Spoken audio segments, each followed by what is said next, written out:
You ever get that feeling? Is the future already written? Or do we actually have a say in what happens? Well, way back in 1949, a writer named Neville Goddard dropped this powerful little book called Out of This World that dove right into that very question. His big idea? That our consciousness is the one and only reality. So let's jump in and explore his incredible claims on how we can literally reshape our future. All right, so where do we even begin? Well, it all kicks off with this massive question, one that people have been chewing on for, well, forever.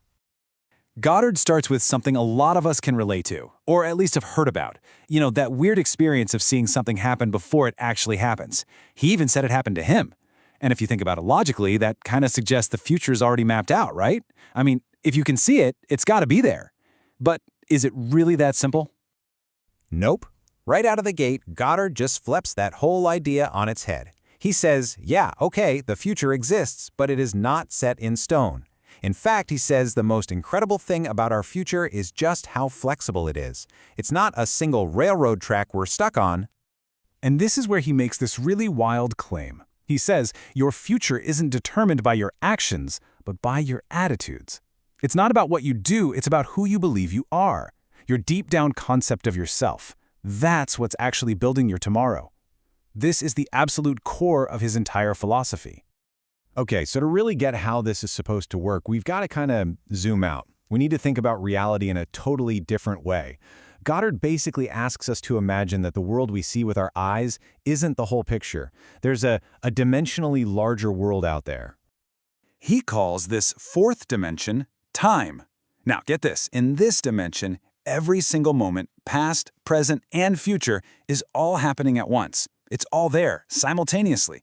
So what we think of as a person, a 3D object, is really just a tiny slice, a cross-section of their total 4D self that stretches from the moment they're born to the moment they die.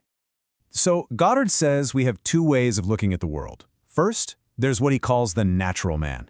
That's pretty much us, day to day, right? We're ruled by what we can see, hear, and touch. We're kind of stuck in the now. But then, there's the spiritual man.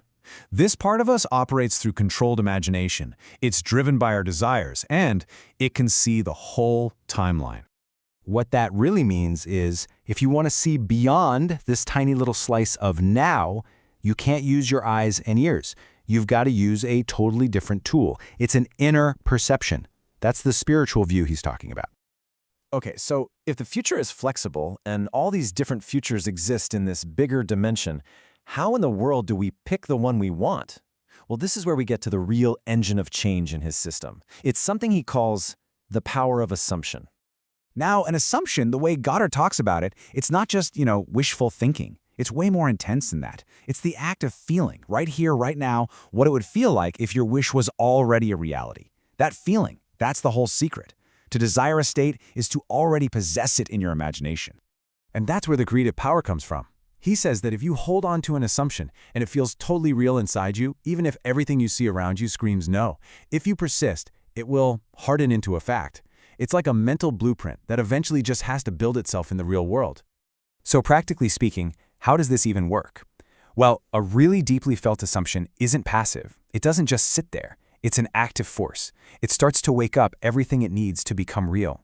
It can subtly influence other people's behavior, and it guides your own actions and words, a lot of the time without you even realizing it, to lead you straight to that fulfilled desire. All right, so we've got the theory down. That's the what. Now let's get to the how. How do you actually do this? How do you use this power of assumption to literally choose a new future for yourself? Goddard gives us a really specific three-step method.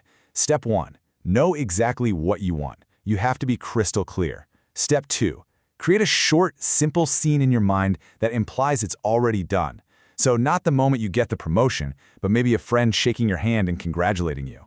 And step 3, you get into a really relaxed, almost sleepy state, and you just play that little scene in your mind over and over and over until it feels absolutely real. But wait, there's a super important detail here that almost everyone gets wrong at first.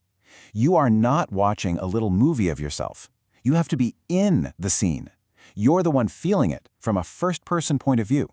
That difference, he says, between watching it and being in it, that's the difference between success and failure.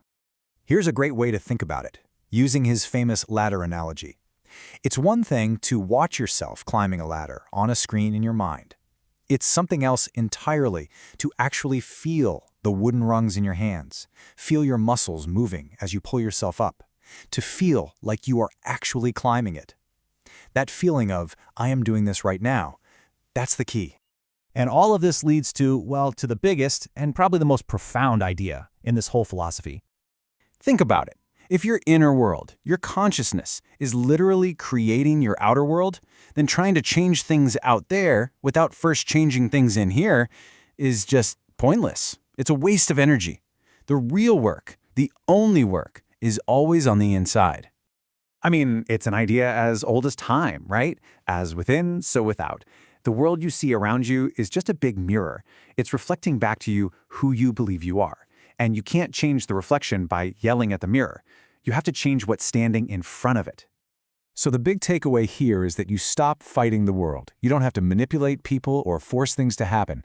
All you have to do is go inside and rearrange the furniture of your own mind. Change your own consciousness. And if Goddard is right, life will automatically take care of the rest. And in the end, everything Goddard taught really boils down to one single, incredibly powerful question. If your own concept of yourself is the cause of your entire world, if it's the foundation for everything you experience, then you have to ask yourself, who do you say that you are?